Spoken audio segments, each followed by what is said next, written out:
fraților, bine v-am găsit sau regăsit pe canalul meu. Astăzi o să discutăm despre subiectul la Bubu. Voi ce credeți? Că are o cameră ascunsă în ochi? Da. Sau nu? Da. Eu cred la fel. Uitați-l pe Gianni. Ok? Și acum să revenim. Vreți să vă arătăm că putem noi să ne teleportăm? Uitați unde suntem noi acum. Suntem aici, da? Aici.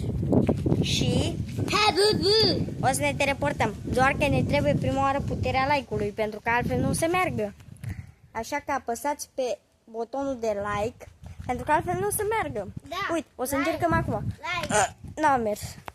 Vedeți? Și trebuie să vă și abonați dacă vreți, ca să meargă. Și activați și clopoțelul ca să primiți videoclipurile și shorts-urile mai repede. Așa că hai ca să ne teleportăm acum. Noi suntem aici. Wow!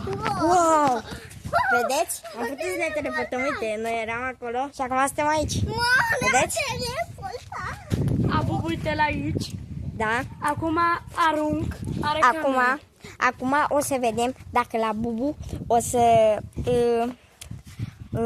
dispară, dacă o să miște. Și așa că haideți să începem.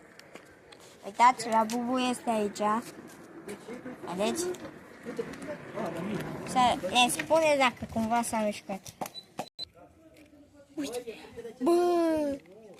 Cumva s-a mișcat? Să ne spune dacă s-a mișcat. Noi o să plecăm puțin.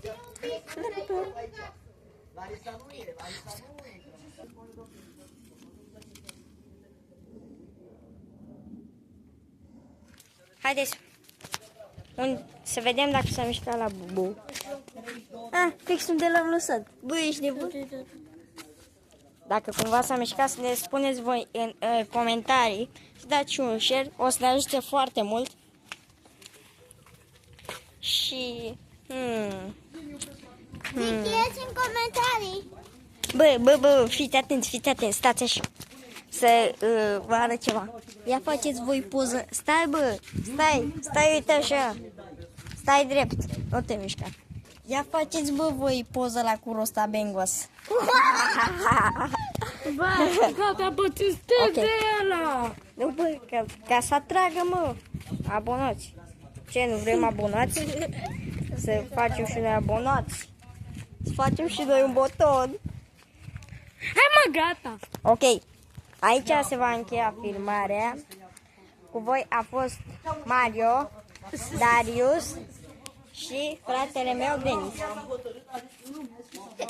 Așa că v-am pupat pe toți. Pa! Și pa, pa!